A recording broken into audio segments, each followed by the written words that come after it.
Now, let's get back to the art of investigation. And let's get back to what we all know, cell phones, right? And already the evidence that's keeping Stephan Sterns in jail was on his cell phone. And what do we also know about a cell phone? Well, a cell phone is a walking, talking GPS device. So it's going to tell us where he drove to, where he pulled over, how long he was there, and potentially put him right at that crime scene with his cell phone's a GPS, right? Because that hits cell towers in the vicinity of the crime scene. In addition, Stephan Sterns was seen changing a flat in the vicinity of where the body was recovered. So all of these things, the art of investigation. How about, did Stephan Sterns and Jennifer Soto communicate with each other via either a cell phone call or a text message during the time that Madeline Soto was missing and the police were looking for her? That could be very, very damning information, right? What did they say? What was in those text messages, right? How about the fact that in this investigation, we discovered that Stephan Sterns, on Monday, the 26th of February, when Madeline disappeared, tried to do a factory reset of his cell phone, a factory reset, because this boob thought that he could just erase everything from his cell phone. He didn't realize there's a thing called a cloud where all of the stuff on your cell phone is backed up. So he tried to do it. And again, I'll quote the great professor and retired NYPD Sergeant Mike Geary, consciousness of guilt. He knows he's guilty and he's trying to cover his ass, right? So consciousness of guilt.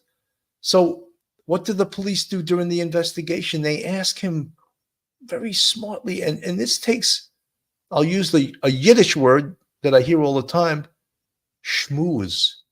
I love that word, schmooze. What does it mean to schmooze? So we used to say browning someone up, brown the person up, schmooze. So is it easy to be nice to a murder suspect?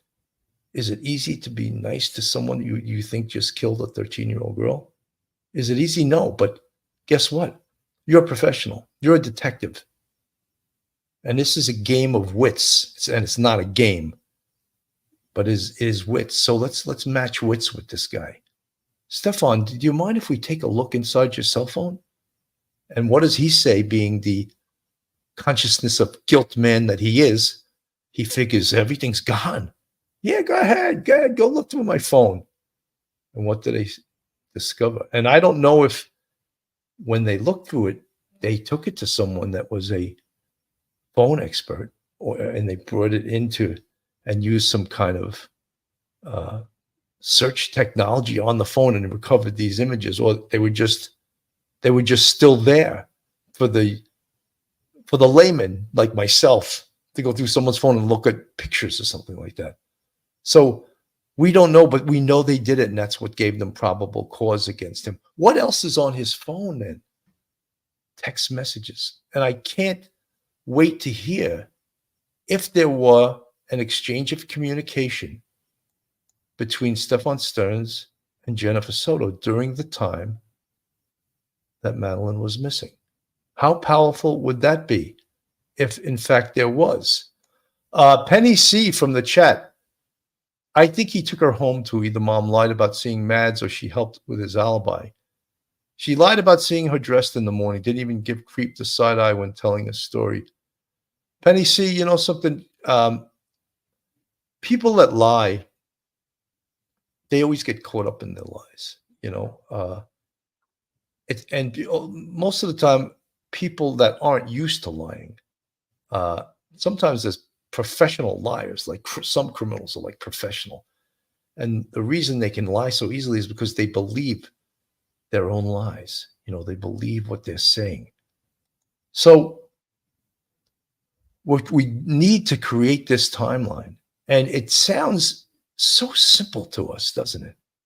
But yet it's not so simple. And we have some very specific times in that timeline, and some that caught them already lying. How about the time? I think it was 07:35 in the morning in the complex that they live.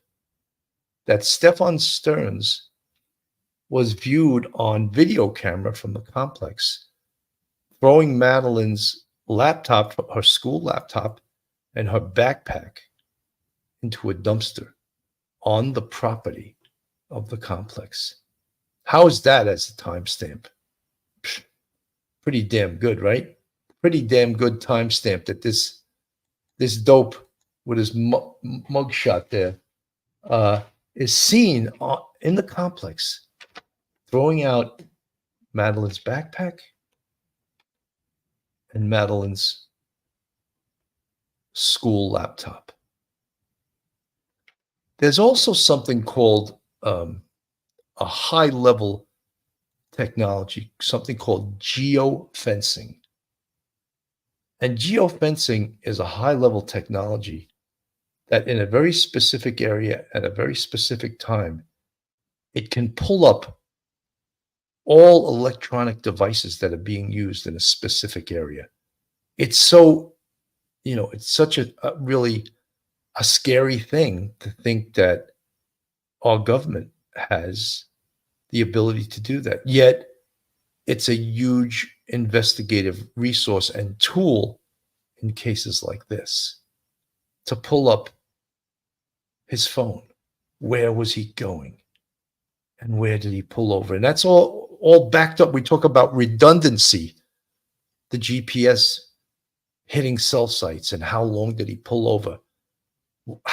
Where was he? We don't know everywhere he was in the car when Madeline was in the car, but we do know another timestamp, according to Chief Minna, is that at 08:19 on Monday, February 26th, he's seen driving back into the complex with what appears to be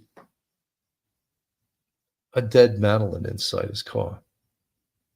And the chief was very clear with that. We believe at that time, or that before that, Madeline was dead. So there's the time frame from the night before her birthday party till the next morning.